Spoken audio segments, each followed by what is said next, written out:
Ya, Anda kembali di Breaking News TV One. Pemirsa, saya ajak Anda untuk langsung berbincang dengan Ibu Dwi Korita Karawati selaku Kepala BMKG. Selamat pagi Ibu Dwi Korita.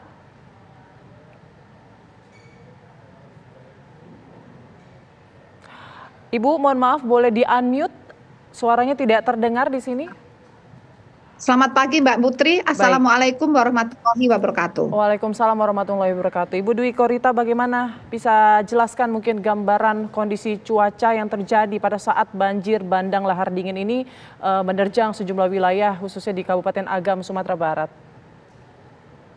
Baik, jadi dengan adanya, jadi sebelum ke curah hujan pemicu, perlu diketahui bahwa wilayah Sumatera Barat ini baru saja mengalami erupsi Gunung Marapi. Iya. Artinya hasil erupsi atau material hasil erupsi ini banyak masih tertumpuk di lereng-lereng gunung di bagian atas.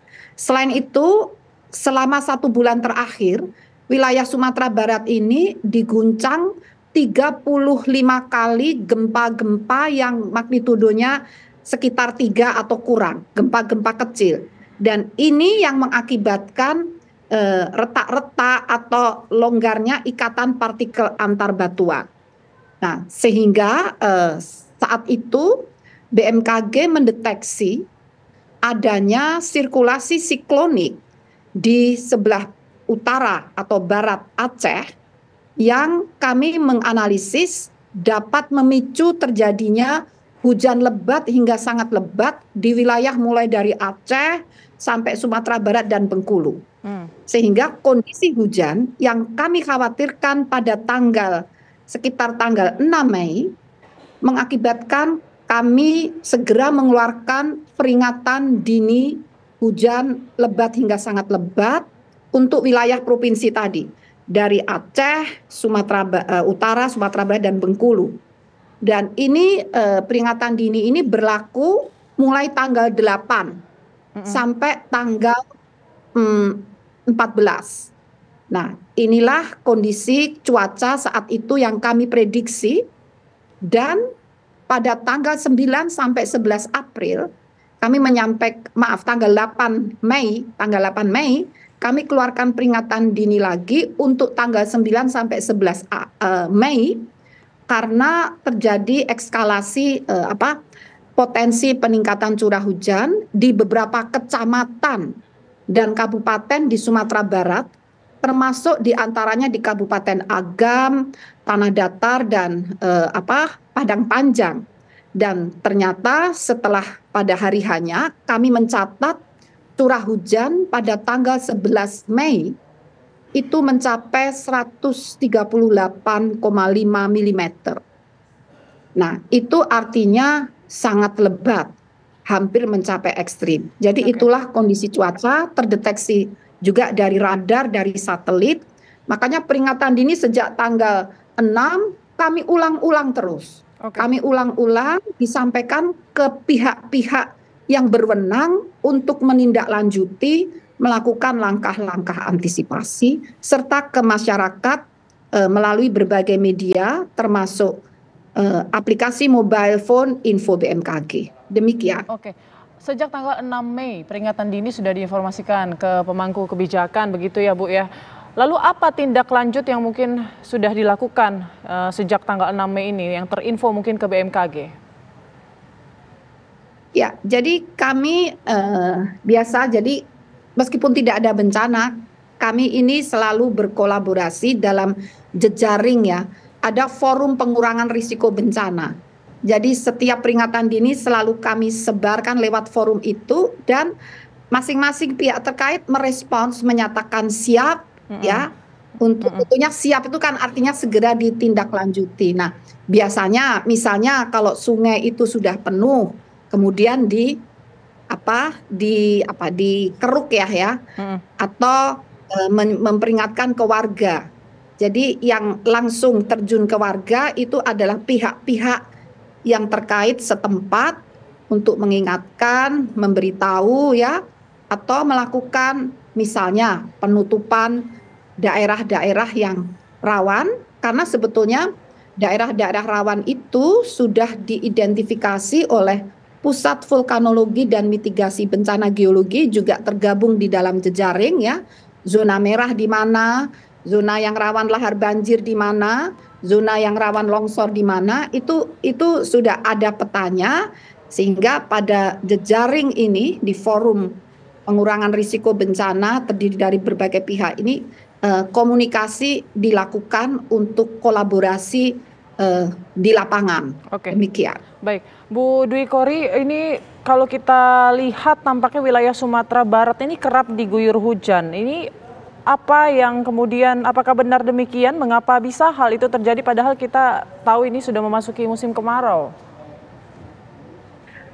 Betul sekali. Terus terang Mbak Putri, Sumatera Barat ini sangat istimewa bagi kami BMKG. Pertama, kondisi geografisnya yang berada di sisi barat perbukitan Barisan dan langsung menghadap ke Samudra Hindia. Ini mengakibatkan fenomena lokal orografis di mana itu hampir selalu hujan. Jadi sulit dibedakan. Jadi pola hujan rata-rata bulanan ataupun tahunannya itu sama saja. Jadi sulit membedakan kemarau atau musim hujan. Jadi hujan terus sepanjang tahun. Itu yang pertama. Dan yang kedua, perbukitan Barisan dan di Samudra Hindia ini merupakan zona-zona patahan aktif. Jadi kami memandang Sumatera Barat itu sangat istimewa, sehingga mendapat perhatian khusus dari BMKG. Memang rawan multi bencana, demikian. Oke, ini istimewa tapi ternyata rawan bencana juga ya Bu Dwi Korita ya. Lalu bagaimana mungkin kondisi cuaca tersebut, kemudian apakah sudah disosialisasikan kondisi Bukit Barisan tadi, patahan-patahan lempengan tadi yang Ibu jelaskan sebelumnya, apakah sudah disosialisasikan juga ke sejumlah daerah? Betul, jadi kondisi istimewa ini selalu disosialisasikan bahkan sejak peristiwa gempa di Padang tahun 2009 ya. BMKG bekerja sama dengan BPBD. BPBD di Sumatera Barat ini termasuk yang paling aktif di Indonesia, dan juga LSM-nya. LSM-nya antara lain Kogami ya. Itu juga sangat aktif mereka dengan bergerak dengan masyarakat. Jadi kami sebagai pendamping, tapi yang aksi di lapangan adalah itu tadi BPBD, kemudian LSM, bahkan perguruan tingginya juga aktif, sehingga sehingga sebetulnya dari sisi mitigasi bencana ini relatif yang paling paling kuat dibandingkan wilayah lainnya di Indonesia. Baik, Bu Dwi Korita, kalau dari penelitian BMKG, apakah banjir bandang lahar dingin ini murni karena hujan deras atau ada faktor lainnya? Nah, kalau lahar hujan atau banjir lahar hujan yang sering dikatakan lahar dingin, ini ada pengaruh erupsi Gunung Marapi. Karena hasil erupsi itu yang teronggok di lereng tidak semuanya bisa turun ke bawah. Jadi masih terendapkan di atas, dan kalau terjadi hujan tidak perlu lebat. Hujan yang sedang itu pun bisa mengakibatkan lahar. Itulah sebabnya kenapa kami memberi perhatian khusus, memberikan peringatan dini berulang-ulang karena khawatir itu. Dan kami mencatat sebelumnya itu gempa-gempa kekuatan 3 ke bawah itu tidak dirasakan oleh manusia, tapi terdeteksi oleh alat. Dari analisis kami yang kajian-kajian masa lalu, itu cukup untuk menggetarkan tebing-tebing batuan, kan banyak di sini, di Malala, di Lembah Anai, itu pasti akan menjadi rapuh. Dan kalau hujan atau gempa lagi, itu akan runtuh atau jatuh ya, menjadi sering dikatakan galodo atau banjir bandang. Nah, banjir bandang ini juga dikontrol adanya tumpukan material-material atau batuan yang membendung hulu sungai. Kenapa bisa terbendung? Karena banyak runtuhan-runtuhan batu atau endapan tadi Yang ada di hulu bisa akibat gempa yang tadi getaran-getaran magnitudo 3, bisa juga akibat longsor-longsor ya.